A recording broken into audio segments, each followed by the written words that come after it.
Hello বন্ধুরা, তোমরা সবাই কেমন আছো? তো আশা করি ভালো আছো। আর তোমরা সবাই জানতে চাও, আর আমিও তোমাদের বলতে চাই যে আমি কোথায় থাকি, কোন রুমে থাকি, কোথায় থাকি আমি। তো দেখো, এটা হচ্ছে আমাদের রুমের প্রথম হচ্ছে ব্যালকনি, নোংরা আছে, পরিষ্কার হয়ে যাবে এটা। আর এটা হচ্ছে কি ঘরের দরজা, এই যে। আর দেখো, এই সঙ্গে ঘরে ঢুকবো, এই দেখো ঘর আছে এই যে আমাদের। তো এই রুমে থাকি আমি। এখানে আরও রুম আছে, ওই পাশে আরও রুম আছে, এখানে থাকি। দেখো এই যে সব শুয়ে আছে, এই যে। আর এখানে সব শুয়ে আছে, আমার বেড আছে এখানে। তো এখানে থাকি আমরা। আর এখানে আরও বেড আছে, এখন সব বাড়িতে গেছে, সবাই ছুটিতে আছে, মাত্র দুজন আছে আমরা রুমে। আর এপাশে আরও রুম আছে, এই পাশে। তো সেখানেও লোক আছে। তো এখানেই থাকি আমি। আর আমার এখান থেকে ব্যালকনির ভিউটা তোমার দেখাবো। এত সুন্দর জায়গা এটা। দেখো, এটা যেমন ব্যালকনির ভিউ, এই যে।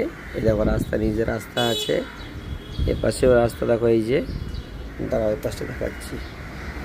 এই যে রাস্তা আছে, এখান থেকে দেখো অটো চলছে, এই যে। তো একদম সেন্টার পয়েন্ট। ও, আর আকাশটা দেখো, অসাধারণ আকাশ।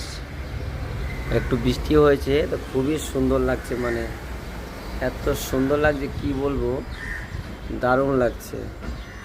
তোমরা জানতে চেয়েছিলে কোথায় আমি থাকি, তো তোমাদেরকে দেখালাম কোথায় আমি থাকি। তো এটাই আমার থাকার জায়গা। কিন্তু আমার ঘরে খাটপাট নেই, সব নিচে ঘুমাই। গাদ্দা পাতা আছে, গাদ্দাতে সবাই ঘুমাই, ঠিক আছে। ও, আর শীতকালেও এরকম করে ঘুমাবো। তো এটাই হচ্ছে আমাদের বাইরে বাইরে থাকার লাইফ স্টাইল। যারা বাইরে থাকে তারা ম্যাক্সিমাম ছেলে সব হোটেলে এরকমভাবেই থাকে। এবার কিছু জায়গা আছে ভালো ভালো বেডও দেওয়া থাকে, সেখানে খাটপাট দেওয়া থাকে, কিন্তু ম্যাক্সিমাম জায়গা থাকে না, সব এরকমভাবেই চালাতে হয়। তো এটাই হচ্ছে আমার লাইফ স্টাইল। চলো, আজকে তোমাদের দেখালাম এটাই আমার লাইফ স্টাইল, ঠিক আছে। এই হচ্ছে লাইফ স্টাইল। ঘরে কিন্তু কিছু নেই, পাকা আছে, এখানে পাকা আছে।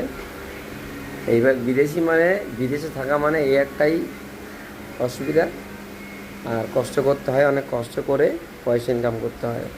তো ওটা হচ্ছে লাইফ স্টাইল। এই লাইফ স্টাইলের মধ্যে দিয়ে আমরা এনজয় করি, সবাইকে হ্যাপি রেখে নিজে হ্যাপি থাকি। চলো, টাটা।